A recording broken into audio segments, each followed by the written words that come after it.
Let's talk about the border. You've been down there, and I've got a question for you that's sort of perplexing to me, and that is we've all seen the number of border incursions drop to record lows, at least the lowest in 50 years. But now there's been a spike over the past month or two, and the largest spike in 12 years. What did Barack Obama do that Donald Trump is not doing, and what's caused that massive spike? I don't know, because, I mean, ultimately you're going to have to ask the people that are making the journey. You know, part of it could be if they believe that this wall is coming and the barrier is coming, they may make the journey now. It's time to get up before that comes up.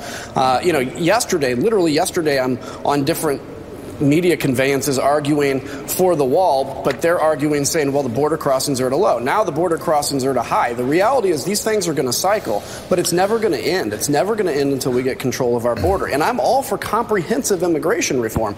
I think if Republicans and Democrats were willing to give each side a win, we could solve this whole problem. Unfortunately, our parties are unwilling to do that, and I think border security is essential because of what I've seen. Congressman, it's Willie Geist. Good to see you. Hey. Talk about what you've seen. You've been down to the border, and we should point out you were deployed to the border with the Air National Guard. You weren't just walking along the border in a windbreaker. You were actually down there serving. What exactly did you see, and did it change your view at all of what's happening down there? I went down neutral on the idea of a national emergency. I came back supporting it. I'll tell you what I saw. This was my 4th deployment. Here's an important point to the border. 3 other times we're in Texas under President Obama. So to all these Democratic governors that are pulling the guard from the border, this is not a new mission, and this isn't related to President Trump. The guard is the technology that Democrats claim they want on the border. You know, they don't want a wall, they want technology. That's what the guard does. So what I saw was a number of groups obviously crossing.